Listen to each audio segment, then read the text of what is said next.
सुप्रभात विद्यार्थी मित्रों, हूँ उर्मी देसाई सारस्वत एकेडमी राता वापी तरफथी आपणे जीव विज्ञान विषय धोरण 11 में प्रथम प्रकरण विषे जोई गया जे हतुं सजीवों में विविधता। आपणे सजीवों में विविधता प्रकरण में घणो बधो अभ्यास कर्यो, जेम के सजीवोनी लाक्षणिकताओ शुं छे, त्यारबाद આપણે જોયું કે સજીવોને કઈ રીતે વર્ગીકૃત કરી શકાય, નામાધિકરણ શું છે, ઓળખ વિધિ શું છે, નામાધિકરણના નિયમો શું છે, ત્યારબાદ આપણે જોયું કે વર્ગીકરણની કક્ષાઓ કેવી રીતે આપણે સજીવોને વર્ગીકરણના આધારે જુદી જુદી કક્ષાઓમાં મૂકી શકીએ, પ્રજાતિ છે, જાતિ છે, ગોત્ર છે, કુળ છે, રાઈટ।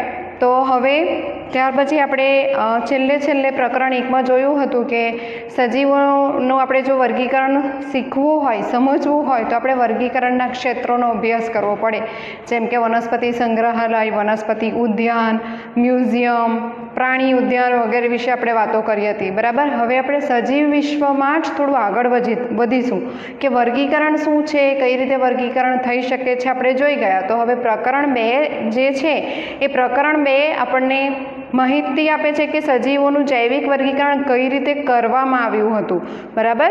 તો પ્રકરણ 2 નું નામ છે જૈવિક વર્ગીકરણ, જેને આપણે કહીશું બાયોલોજિકલ ક્લાસિફિકેશન, બરાબર। આ બાયોલોજિકલ ક્લાસિફિકેશન સપોઝ કે તમે છો કે હું છું તો આપણે જનરલી કોઈ નવા સજીવનું નામાધિકરણ કરતા નથી। જો જે વૈજ્ઞાનિકો છે, જે નવી નવી જાતિઓ પ્રજાતિઓ શોધે છે, એ લોકો એમનું નામાધિકરણ કરે છે, એમને વર્ગીકૃત કરે છે, બરાબર। તો જ્યારે આ વર્ગીકરણ ચાલુ થયું, જ્યારે વર્ગીકરણ કરવાની શરૂઆત કરવામાં આવી, ત્યારે ઘણા બધા વૈજ્ઞાનિકોએ પોતાનો ફાળો એની અંદર આપ્યો હતો, જેમાં સૌપ્રથમ જે વૈજ્ઞાનિક હતા એનું નામ હતું એરિસ્ટોટલ। તમે એરિસ્ટોટલ વિશે ઘણું ખરું અત્યાર સુધીમાં સાંભળી જ ગયા હશો। તો આ એરિસ્ટોટલે સૌપ્રથમ સજીવોને વર્ગીકૃત કરવાનો પ્રયાસ કર્યો હતો। શેના આધારે પ્રયાસ કર્યો?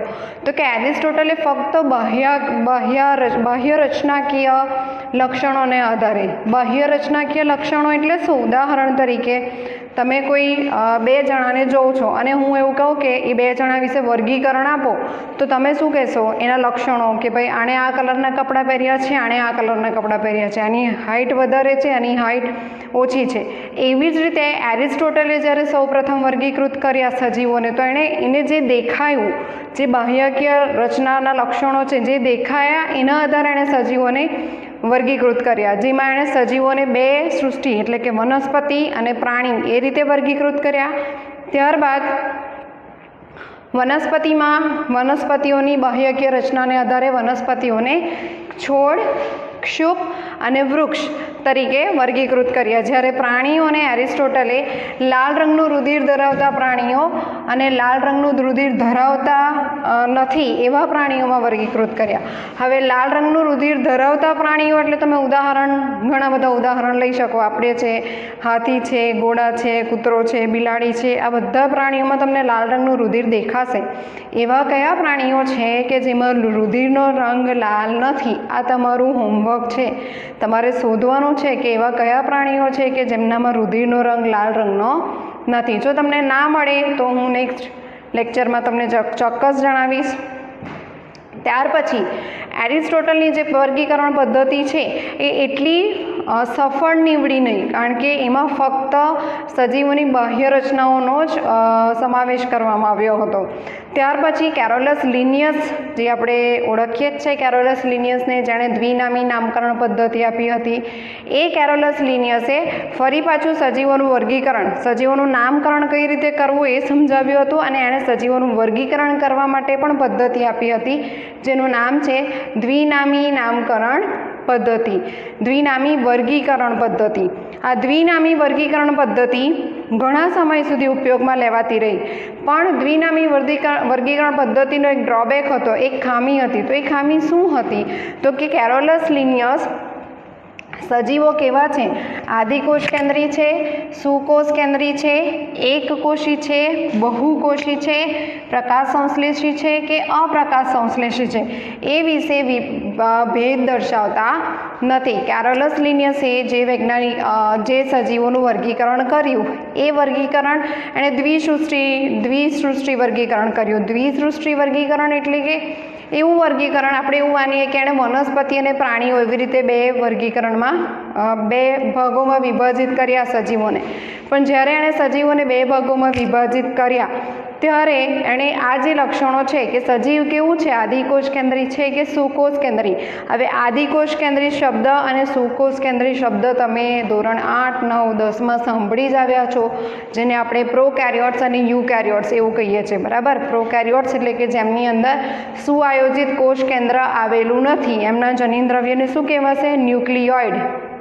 એમના અંદર કોષ કેન્દ્ર નથી, પણ જ્યાં જનીનદ્રવ્ય આવેલું છે એને આપણે કહીશું ન્યુક્લિયોઇડ. અને સુકોષ કેન્દ્રી એટલે આપણા જેવા સજીવો, આપણા શરીરનો એક કોષ તમે માઇક્રોસ્કોપમાં જુઓ તો તમને એમાં કોષ કેન્દ્ર દેખાશે, એક અંગિકા દેખાશે કોષ કેન્દ્ર નામની, તો એવા સજીવો સુકોષ કેન્દ્રી સજીવો. તો આ એક મુદ્દો કેરોલસ લિનિયસના ધ્યાનમાં નહીં રહ્યો. ત્યાર પછી સજીવ કેવું છે, એક કોષી છે કે બહુકોષી છે? એક કોષી સજીવ એટલે એક જ કોષ સજીવ તરીકે વર્તે. તમે સાંભળી આવ્યા છો ઘણા બધા એવા સજીવો જેવા કે અમીબા, પેરામોશિયમ, યુગ્લિના, પ્લાઝ્મોડિયમ, આ બધા સજીવો એક કોષી સજીવો છે. આપણે છે, બીજા પ્રાણીઓ છે, ઉચ્ચ કક્ષાની વનસ્પતિઓ છે, એ બધા કેવા છે? બહુકોષી સજીવો છે. ત્યારબાદ ત્રીજું લક્ષણ છે પ્રકાશ સંશ્લેષી અને અપ્રકાશ સંશ્લેષી સજીવો વચ્ચે વિભાજિત કરવું. આ ભેદ પણ કેરોલસ લિનિયસે ધ્યાનમાં લીધો ન હતો, જેથી સંપૂર્ણ બાહ્યાકાર ઉપરાંત બીજા લક્ષણો જેવા કે કોષ રચના, કોષ દિવાલની પ્રકૃતિ, પોષણનો પ્રકાર, નૈસર્ગિક નિવાસસ્થાનો, પ્રજનનની પદ્ધતિઓ, ઉદ્વિકાસીય સંબંધો વગેરેનો પણ સમાવેશ કરવાની જરૂરિયાત અનુભવાઈ. જ્યારે સજીવોને વર્ગીકૃત કરવામાં આવ્યા તો બાહ્યકીય લક્ષણોને આધારે તો આપણે એમને વર્ગીકૃત કરી દીધા, પણ ઘણા બધા એવા લક્ષણો કે જે કેરોલસ લિનિયસે ધ્યાનમાં ન લીધા હતા, એવા લક્ષણોને પણ સાથે સમાવેશ કરવાની જરૂરિયાત જણાઈ. એ લક્ષણોમાં આપણે હજી ઊંડા ઉતરીએ તો એ લક્ષણો કયા હતા? તો કે કોષ રચના, કોષની રચના કેવી છે, એ આદિકોષ કેન્દ્રી છે, સુકોષ કેન્દ્રી છે. કોષ દિવાલની પ્રકૃતિ કેવી છે? કોષ દિવાલ વનસ્પતિમાં તમે સામાન્ય રીતે જોઈ શકો છો, તો એ કોષ દિવાલ કોષની સૌથી બહારનું આવરણ છે. તો એ કોષ દિવાલની રચના કેવી છે, એ શેનાથી બનેલું છે? એ કોષ દિવાલની પ્રકૃતિ. ત્યારબાદ પોષણનો પ્રકાર, તમે જે સજીવને વર્ગીકૃત કરો છો એ સજીવ કેવું છે? સ્વયંપોષી છે કે પરપોષી છે? નિવાસ સ્થાનો, એનું નૈસર્ગિક નિવાસ સ્થાન શું છે? એ ક્યાં રહે છે? જંગલમાં રહે છે, રણમાં રહે છે, પર્વતો ઉપર રહે છે, નાના ઝરણાઓમાં રહે છે, જળાશયમાં રહે છે, નદીમાં રહે છે. એના નિવાસ સ્થાનને પણ આપણે સાંકળવાની જરૂરિયાત ઊભી થઈ, જેથી વર્ગીકરણ દ્વારા આપણે સમજી શકીએ કે સજીવ ક્યાં રહે છે, આપણે ક્યાં જોઈ શકીએ એ સજીવને. ત્યાર પછી પ્રજનનની પદ્ધતિ, સજીવ કેવું પ્રજનન કરે છે? લિંગી પ્રજનન કરે છે કે અલિંગી પ્રજનન કરે છે? કેરોલસ લિનિયસ દ્વારા જે વર્ગીકરણની પદ્ધતિ અપાઈ એ ઘણા સમય સુધી ઉપયોગમાં લેવાતી રહી, પણ પછી જેમ જેમ નવા વૈજ્ઞાનિકો આવ્યા, એ નવા વૈજ્ઞાનિકોએ કીધું કે ફક્ત બાહ્ય રચનાના દ્રષ્ટિના આધારે આપણે કોઈ સજીવને વર્ણવીએ એના કરતાં આપણે બીજા ઘણા બધા લક્ષણો એમાં ઇન્ક્લુડ કરીએ, એમાં સાંકળીએ સાથે, અને આપણે ફરી પાછા સજીવોનું વર્ગીકરણ કરીએ. આથી ઘણા બધા ફેરફારો થતા ગયા અને વિવિધ વૈજ્ઞાનિકો દ્વારા સજીવની સંખ્યા અને તેમને સમાવેશિત સજીવોની પ્રકૃતિ જુદી જુદી રીતે સમજાવવામાં આવી. કેરોલસ લિનિયસ પછી પણ થિયોફ્રેસ્ટસ નામના સાયન્ટિસ્ટ હતા, ત્યાર પછી વુઝ નામના સાયન્ટિસ્ટ હતા, વૈજ્ઞાનિક હતા, જે લોકોએ સજીવોનું વર્ગીકરણ બહુ સારી રીતે કરવાની કોશિશ કરી, પ્રયત્નો કર્યા, પણ સૌથી વેલ ડિફાઇન્ડ, સૌથી સારી રીતે સજીવોને વર્ગીકૃત કરવામાં આર.એચ. વ્હિટેકર નામના વૈજ્ઞાનિકને સફળતા મળી. આર.એચ. વ્હિટેકર દ્વારા સજીવોનું વર્ગીકરણ 5 સૃષ્ટિમાં કરવામાં આવ્યું, અને આજના સમયમાં પણ આ આર.એચ. વ્હિટેકરની વર્ગીકરણ પદ્ધતિ દ્વારા આપણે સજીવોનું વર્ગીકરણનો અભ્યાસ કરી શકીએ છીએ. તો 5 સૃષ્ટિ વર્ગીકરણ એ વર્લ્ડ વાઇડ એક્સેપ્ટેડ છે. જેવી રીતે આપણે દ્વિનામી નામકરણ પદ્ધતિ જોઈ, કેરોલસ લિનિયસે જે દ્વિનામી નામકરણ પદ્ધતિ આપેલી, વૈજ્ઞાનિક નામ આપવાની, આજે પણ બધા સજીવોનું જો નામાધિકરણ કરવામાં આવે તો આપણે દ્વિનામી નામકરણ પદ્ધતિથી જ કરીએ છીએ. એવી રીતે આજે પણ જો સજીવોનું વર્ગીકરણ કરવામાં આવે તો સજીવોને આ 5 સૃષ્ટિ જે આર.એચ. વ્હિટેકરે આપી છે એમાંથી જ કોઈ એક સૃષ્ટિમાં વર્ગીકૃત કરવામાં આવે છે. તો આર.એચ. વ્હિટેકરે 1969માં ક્યારે તમારે આ વર્ષ યાદ રાખવાની જરૂર છે શોર્ટ ક્વેશ્ચન માટે, બરાબર, ટૂંક જવાબી પ્રશ્નો માટે, કે આર.એચ. વિટેકરે 1969માં સજીવોને 5 સૃષ્ટિમાં વર્ગીકૃત કર્યા. એ 5 સૃષ્ટિ કઈ છે? તો કે મોનેરા, પ્રોટિસ્ટા, ફૂગ, વનસ્પતિ સૃષ્ટિ અને પ્રાણી સૃષ્ટિ. ફરી પાછું, કઈ 5 સૃષ્ટિઓ છે? મોનેરા, પ્રોટિસ્ટા, ફૂગ, વનસ્પતિ સૃષ્ટિ અને પ્રાણી સૃષ્ટિ. અને આ 5 સૃષ્ટિને આર.એચ. વિટેકરે કયા ધોરણોને આધારે વિભાજિત કરી? જેમ કે આપણે જોઈ ગયા કે આ બધા જ લક્ષણો જે બીજા વૈજ્ઞાનિકોએ સાંકળવા માટેના પ્રયત્નો કર્યા હતા એવા જ લક્ષણોને સાંકળીને 4 મેઇન પાયાના ધોરણોના આધારે સજીવોને આર.એચ. વિટેકરે 5 સૃષ્ટિમાં વર્ગીકૃત કર્યા. એ 4 પાયાના ધોરણો કયા છે? તો કે પહેલું છે કોષ રચનાની જટિલતા. જે કોઈ પણ સજીવને તમે વર્ગીકૃત કરવા ઈચ્છો છો એ સજીવ કેવો છે? આદિ સુકોષ કેન્દ્રી છે કે આદિકોષ કેન્દ્રી છે કે સુકોષ કેન્દ્રી છે? એટલે કે પ્રોકેરિયોટ છે કે યુકેરિયોટ છે? એવું તમે કયા આધારે નક્કી કરશો? કે વૈજ્ઞાનિકો કયા આધારે નક્કી કરશે સજીવ આદિકોષ કેન્દ્રી છે કે સુકોષ કેન્દ્રી છે? તો કે એની અંદર આવેલા જનીન દ્રવ્યના આધારે. જો જનીન દ્રવ્ય કોષ કેન્દ્રની અંદર આવેલું હશે તો સજીવ સુકોષ કેન્દ્રી. જો જનીન દ્રવ્ય આમ જ ગૂંચળામય સ્વરૂપે કોષની અંદર ગોઠવાયેલું હશે તો સજીવ આદિકોષ કેન્દ્રી. ત્યારબાદ બીજો પાયાનું ધોરણ છે દૈહિક રચનાની જટિલતા, કે સજીવ કેવું છે? એકકોષી છે કે બહુકોષી? એકકોષી સજીવ, કોઈ એક જ કોષ સજીવ તરીકે વર્તે છે, એની અંદર બધી જ ક્રિયાઓ ચાલે છે, જેમ કે અમીબા છે, પેરામેશિયમ છે, યુગ્લિના છે. એક જ કોષ સજીવ તરીકે વર્તે છે અને એક જ કોષ પ્રજનન પણ કરી શકે છે, ચયાપચય પણ કરી શકે છે, ઉત્સર્જન પણ કરી શકે છે, સર્ક્યુલેશન, જે બોડી ફ્લુઇડ્સ છે એનું સર્ક્યુલેશન, જળ શરીરની અંદર જે પ્રવાહી છે એનું જે ભ્રમણ કરાવવાનું છે એ પણ કોઈ એક જ કોષ કરી શકે છે. એવા જે સજીવો હશે, એક જ કોષ જે બધી જ દેહધર્મી ક્રિયાઓ દર્શાવતો હોય એવા કોષને આપણે કહીશું એવા સજીવને આપણે કહીશું એકકોષી સજીવો. અને ત્યાર પછી છે બહુકોષી સજીવો. બહુકોષી સજીવો એટલે કે સજીવ કઈ રીતે બનેલો છે? એક કરતાં વધારે કોષનો બનેલો છે. બધા કોષો કઈ રીતે કામ કરે છે? કોષો ભેગા થાય છે, પેશી બનાવે છે, પેશી ભેગા થઈ અંગ બનાવે, અંગ ભેગા થઈ અંગતંત્ર બનાવે છે. તો એના ઉપર એક ધ્યાન કેન્દ્રિત કરવામાં આવ્યું કે સજીવ કેવો છે? દૈહિક રચનાની જટિલતાના આધારે એ એકકોષી છે કે બહુકોષી. ત્યાર પછી ત્રીજો છે પોષણનો પ્રકાર, કે જે સજીવને તમે વર્ગીકૃત કરવા ઈચ્છો છો, તમે શોધી નાખ્યું કે સજીવ કેવો છે? આદિકોષ કેન્દ્રી છે કે સુકોષ કેન્દ્રી છે? પછી તમે શોધ્યું કે એ એકકોષી છે કે બહુકોષી. હવે તમારે શોધવાનું છે કે એ સજીવ પોતાનો ખોરાક પોતાની જાતે બનાવે છે કે પોતાના પોષણ માટે કોઈ બીજા સજીવ ઉપર આધાર રાખે છે? એ સ્વયંપોષી છે કે પરપોષી? હવે સ્વયંપોષી એટલે ઓટોટ્રોફ્સ અને પરપોષી એટલે હિટ્રોટ્રોફ્સ. તમે ધોરણ 10માં અભ્યાસ કરીને જ આવ્યા છો કે સ્વયંપોષી સજીવો મોટાભાગે વનસ્પતિ અને નીલહરિત લીલ હોય છે, જ્યારે પરપોષી સજીવો વનસ્પતિ અને નીલહરિત લીલ સિવાયના બધા જ સજીવો, સજીવ સૃષ્ટિના બધા જ સજીવો કેવા છે? પરપોષી છે. અને ચોથું ધોરણ એ છે મુખ્ય પરિસ્થિતિકીય ભૂમિકા. મુખ્ય પરિસ્થિતિકીય ભૂમિકા એટલે કે ઇકોલોજીકલ રોલ. આખી સૃષ્ટિનું જે સર્જન છે એ સૃષ્ટિના સર્જનમાં તમે ફૂડ ચેન, આહાર શૃંખલા અને આહાર જાળ એવું કંઈક ભણી આવ્યા છો ધોરણ 10માં. તો એમાં તમે શું ભણ્યા? તો કે ઉત્પાદકો હોય, ત્યારબાદ વિઘટકો હોય અને ઉપભોક્તાઓ હોય, રાઈટ? ઉત્પાદકો, ઉપભોક્તાઓ અને વિઘટકો, આવી રીતે 3 ક્રમમાં સજીવો ગોઠવાયેલા છે. ઉત્પાદકો એટલે કે જે ખોરાકનું ઉત્પાદન કરે છે, ઉપભોક્તાઓ એટલે કે જે એનો ખોરાક તરીકે ઉપયોગ કરે છે, અને વિઘટકો એટલે કે એવા સજીવો કે જે ઉપભોક્તાઓ દ્વારા બનાવવામાં આવેલો નકામો પદાર્થ અથવા તો સૃષ્ટિમાં જે નકામો પદાર્થ છે, સડી ગયેલા કાર્બનિક પદાર્થો જેવા કે વનસ્પતિના ભાગો, પર્ણ, ફૂલ વગેરે, એને વિઘટિત કરવાનું કામ કરે છે.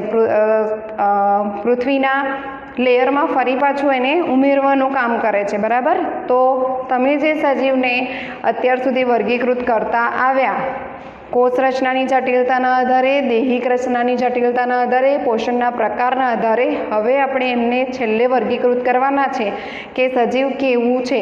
એ ઉત્પાદક તરીકે કામ કરે છે, પૃથ્વી ઉપર ખોરાક બનાવવામાં મદદ કરે છે, ઉપભોક્તા તરીકે કામ કરે છે, જે ખોરાક બને છે ને ખાવામાં મદદ કરે છે, કે વિઘટકો તરીકે કામ કરે છે, જે બચેલો ખોરાક છે ને વિઘટિત કરીને ફરી પાછો પૃથ્વીના લેયરમાં ઉમેરવાનું કામ કરે છે. એના આધારે આ 4 ધોરણોના આધારે RH વિટેકરે સજીવ સૃષ્ટિને 5 સૃષ્ટિમાં એટલે કે 5 કિંગડમ ક્લાસિફિકેશન એણે દર્શાવ્યું. હવે આ 5 કિંગડમ ક્લાસિફિકેશનમાં સૌથી પહેલું છે મોનેરા. સૌથી પહેલી સૃષ્ટિ છે મોનેરા. તો મોનેરા સૃષ્ટિમાં કેવા સજીવોનો સમાવેશ થાય? તો કે એવા સજીવો કે જે ન્યુક્લિયોઇડ ધરાવતા હોય. હવે ન્યુક્લિયોઇડ ધરાવતા સજીવો એટલે કેવા સજીવો?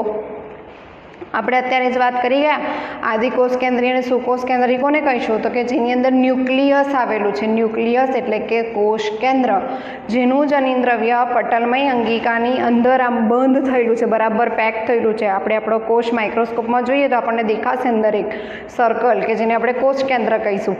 એવી રીતે જેની અંદર કોષ કેન્દ્ર આવેલું હોય એ શું કોષ કેન્દ્રી, અને જેની અંદર કોષ કેન્દ્ર નથી આવેલું એમનું જનીન્દ્રવ્ય કહેવાશે ન્યુક્લિયોઇડ. તો મોનેરામાં કેવા સજીવો આવેલા છે? તો કે મોનેરાની અંદર બધા આદિકોષ કેન્દ્રી સજીવોનો સમાવેશ થાય છે.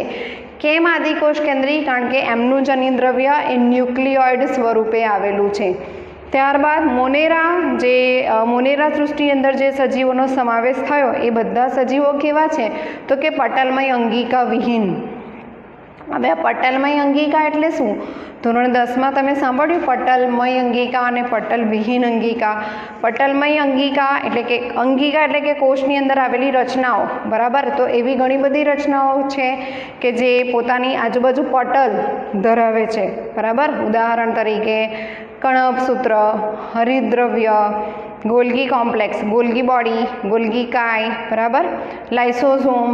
આ જે બધી અંગિકાઓ છે કેવી છે? કે જેની ફરતે પટલ આવેલું છે, પટલમય અંગિકાઓ છે. તો મોનેરા સૃષ્ટિની અંદર પટલમય અંગિકાઓ આવેલી નથી. જે પણ સજીવને મોનેરા સૃષ્ટિમાં મૂકવામાં આવશે એ બધા સજીવો આદિકોષ કેન્દ્રી, બધાનું જનીન્દ્રવ્ય ન્યુક્લિયોઇડ, બધા પાસે પટલમય અંગિકાઓ નથી. ત્યાર પછી એમનું જનીન્દ્રવ્ય એ ન્યુક્લિયો પ્રોટીન છે, એટલે કે ન્યુક્લિક એસિડ, જનીન્દ્રવ્યની સાથે પ્રોટીન જોડાયેલું છે, જેને આપણે કહીશું ન્યુક્લિયો પ્રોટીન. ત્યારબાદ પોષણનો પ્રકાર સ્વયંપોષી અથવા તો પરપોષી. પોષણનો પ્રકાર સ્વયંપોષી અથવા તો પરપોષી. પોતાની જાતે ખોરાક બનાવનારા સજીવો પણ છે મોનેરા સૃષ્ટિમાં, અને પોતાના પોષણ માટે બીજા સજીવ ઉપર આધાર રાખનારા સજીવો પણ મોનેરા સૃષ્ટિમાં છે. ઉદાહરણ તરીકે બેક્ટેરિયા, એનાબીના, સાયનોબેક્ટેરિયા, જેને આપણે નીલ હરિતલીલ અથવા તો બ્લુ ગ્રીન આલ્ગી પણ કહીએ છીએ, એનાબીના, નોસ્ટોક, આ બધા નામ કદાચ તમે ધોરણ 8-9માં સાંભળ્યા હશે. પહેલી સૃષ્ટિ અહીં કમ્પ્લીટ થાય છે મોનેરા. ફરી પાછું રિપીટ કરું છું, મોનેરા સૃષ્ટિમાં કેવા સજીવોનો સમાવેશ થાય? તો કે બધા આદિકોષ કેન્દ્રી સજીવોનો. બધા સજીવો કેવા છે? તો કે ન્યુક્લિયોઇડ ધરાવે છે, પટલમય અંગિકાઓ ધરાવતા નથી, એટલે પટલમય અંગિકાઓ વિહીન. સખત કોષ દિવાલની હાજરી. મોનેરા સૃષ્ટિની અંદર જે કોઈ પણ સજીવો હશે એમની કોષ દિવાલ સખત હોતી નથી. ન્યુક્લિયો પ્રોટીન એટલે કે એમનું જનીન્દ્રવ્ય પ્રોટીન સાથે જોડાયેલું છે. પોષણમાં એ લોકો પોતે પોતાનો ખોરાક બનાવી શકે, જાતે પોતાનો ખોરાક બનાવી શકે, સ્વયંપોષી પણ હોઈ શકે અથવા તો પરપોષી પણ હોઈ શકે. અને ઉદાહરણ તરીકે બેક્ટેરિયા, એનાબીના, નોસ્ટોક, સાયનોબેક્ટેરિયા વગેરે. ત્યાર પછી આપણે જોઈએ બીજી સૃષ્ટિ જે RH વિટેકરે બનાવી હતી, એ છે પ્રોટિસ્ટા. પ્રોટિસ્ટામાં પણ બધા એકકોષી સજીવોનો જ સમાવેશ થાય છે, પણ બધા સજીવો કેવા છે? જલજ. મોનેરા અને પ્રોટિસ્ટામાં એક ડિફરન્સ, મોનેરામાં પણ બધા એકકોષી સજીવો જ છે, પણ પ્રોટિસ્ટાની અંદરના જ બધા સજીવો કેવા છે? જલજ. કેવા છે? જલજ. અને સુકોષ કેન્દ્રી સૃષ્ટિ.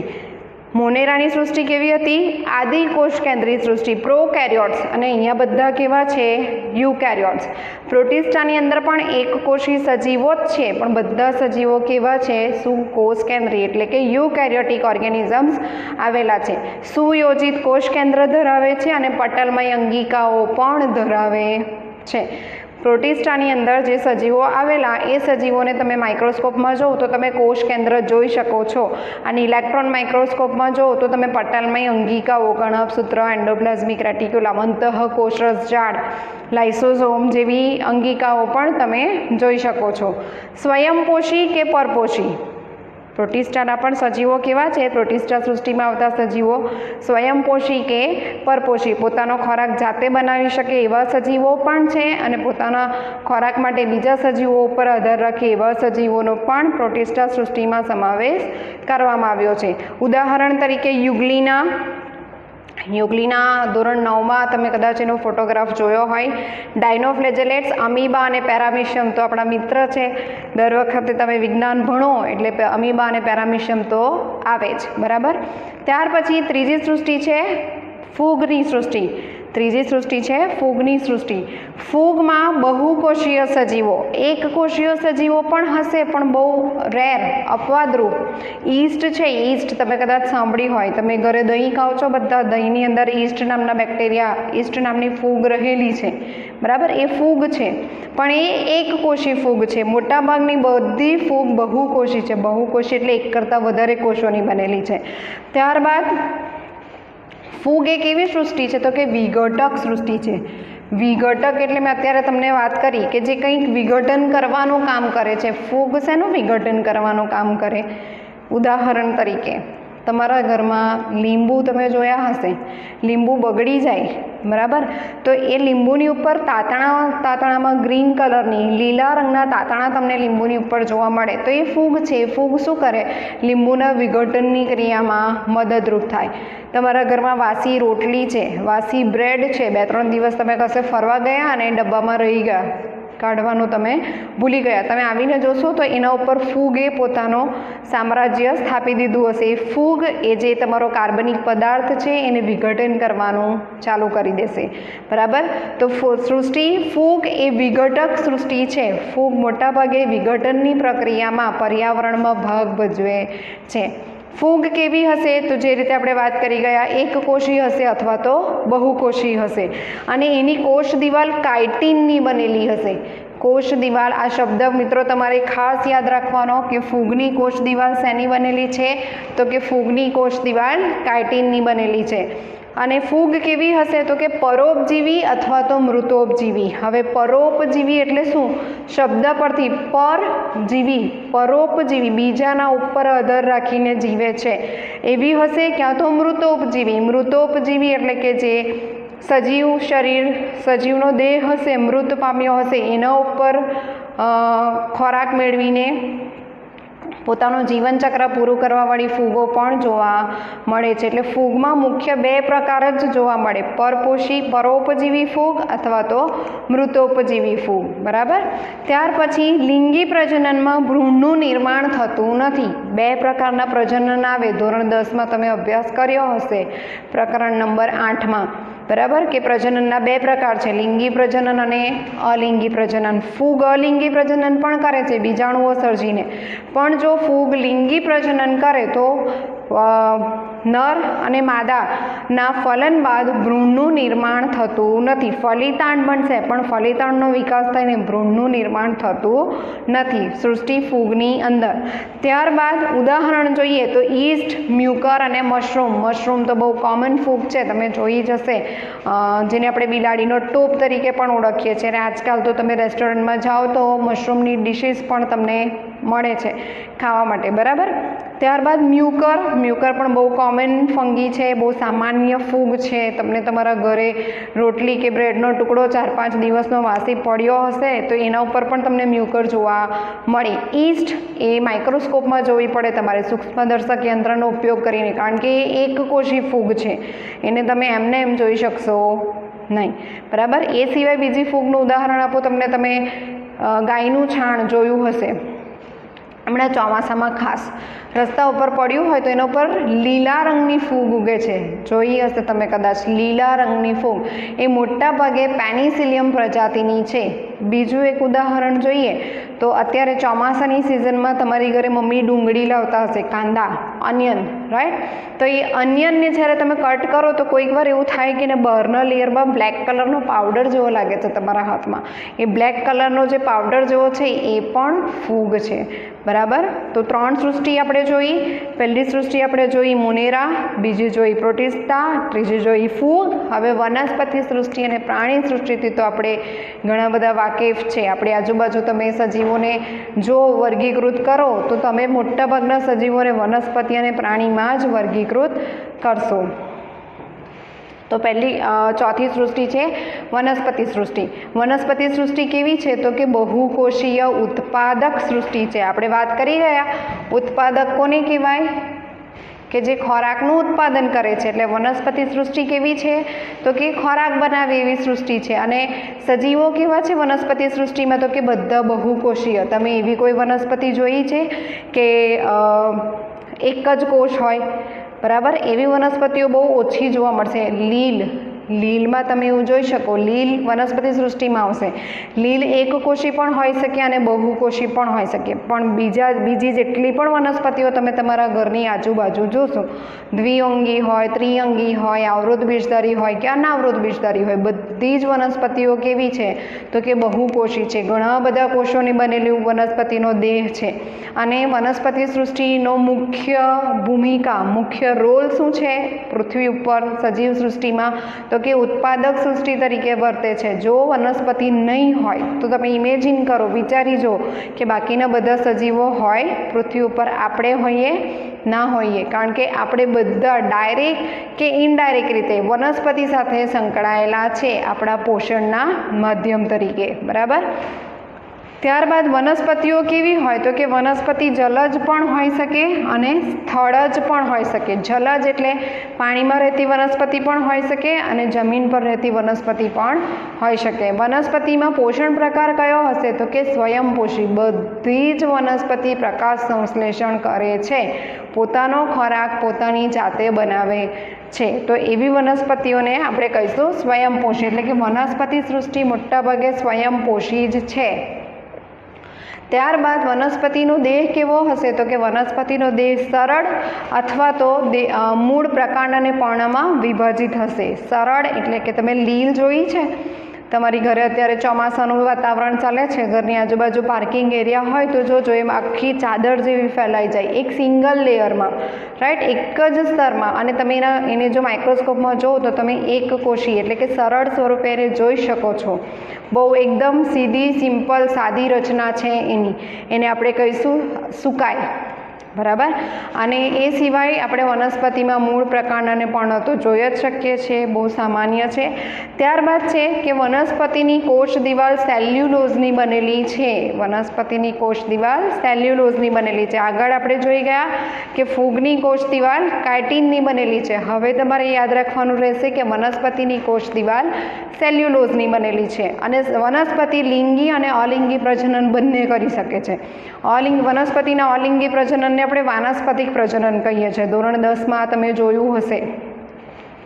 લિંગી પ્રજનનમાં વનસ્પતિ નરજન્યુ અને માદાજન્યુ સર્જી ફલન કરી ફલિતાંડ બાદ તેમાંથી ભ્રૂણનું નિર્માણ કરે છે. અહીં યાદ રાખવાનું કે વનસ્પતિ સૃષ્ટિમાં ભ્રૂણનું નિર્માણ થાય છે, ફૂગ સૃષ્ટિમાં ભ્રૂણનું નિર્માણ થતું નથી. વનસ્પતિમાં આપણે ઉદાહરણ જોઈએ તો દ્વિઅંગી, ત્રિઅંગી, આવૃત બીજધારી અને અનાવૃત બીજધારી. ત્યારબાદ પાંચમી સૃષ્ટિ છે પ્રાણી સૃષ્ટિ. જે આપણી આજુબાજુ તમે સજીવોનું વર્ગીકરણ કરવા બેસો તો તમે 100માંથી 50-60 સજીવો એવા શોધશો જો કે જે પ્રાણી સૃષ્ટિમાંથી આવે છે. તો કે પ્રાણી સૃષ્ટિના સજીવો કેવા છે? તો કે બધા બહુકોષીય અને ઉપભોક્તા સૃષ્ટિ છે. બધા જ સજીવો મોટાભાગે કેવા છે? બહુકોષીય અને ઉપભોક્તા એટલે કે જે પોતાના પોષણ માટે બીજા ઉપર આધાર રાખે છે. ત્યારબાદ જલજ કે સ્થળજ પ્રાણીઓ પણ કેવા હોઈ શકે? જમીન પર રહેનારા પણ હોઈ શકે અને પાણીમાં રહેનારા પણ હોઈ શકે. પાણીમાં રહેતા જેવા કે શાર્ક છે, વેલ છે, બીજી બધી માછલીઓ છે, ઓક્ટોપસ છે, સમુદ્ર ઘોડો છે, સમુદ્ર તારા છે, બરડ તારા છે, જળ વ્યાય છે. આપણે તમારા પ્રકરણ 4માં અભ્યાસ કરીશું. પ્રાણી સૃષ્ટિમાં ઘણા બધા પ્રકારના પ્રાણીઓ કે જે સ્થળજ અને જળજ કેવી રીતે વસવાટમાં વિભાજિત થયેલા છે. ત્યાર પછી પ્રાણીઓ પરપોષી જ હશે.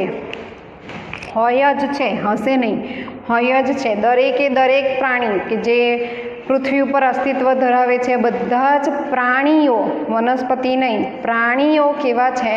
પરપોષી છે. પોતાના પોષણ માટે એ બીજા સજીવ ઉપર જ આધાર રાખે છે. આપણે ઘરમાં પોતાની જાતે રસોઈ બનાવીને ખાઈએ એટલે આપણે સ્વયંપોષી ના કહેવાઈએ. આપણે રસોઈ કઈ રીતે બનાવી શકીએ, કેવી રીતે આપણે આપણું ભોજન બનાવી શકીએ? તો કે આપણે બહારથી વનસ્પતિની જે પેદાશો છે એ લાવ્યા ઘરમાં, ઘઉં છે, કઠોળ છે કે શાકભાજી છે, પછી આપણે બનાવીને ખાતું, બરાબર? તો ઇનડાયરેક્ટલી આપણે વનસ્પતિ પર જ આધારિત છે કે વનસ્પતિ જ આપણને ખોરાક પૂરો પાડે છે. એટલે બધા જ પ્રાણી સૃષ્ટિના સજીવો કેવા છે?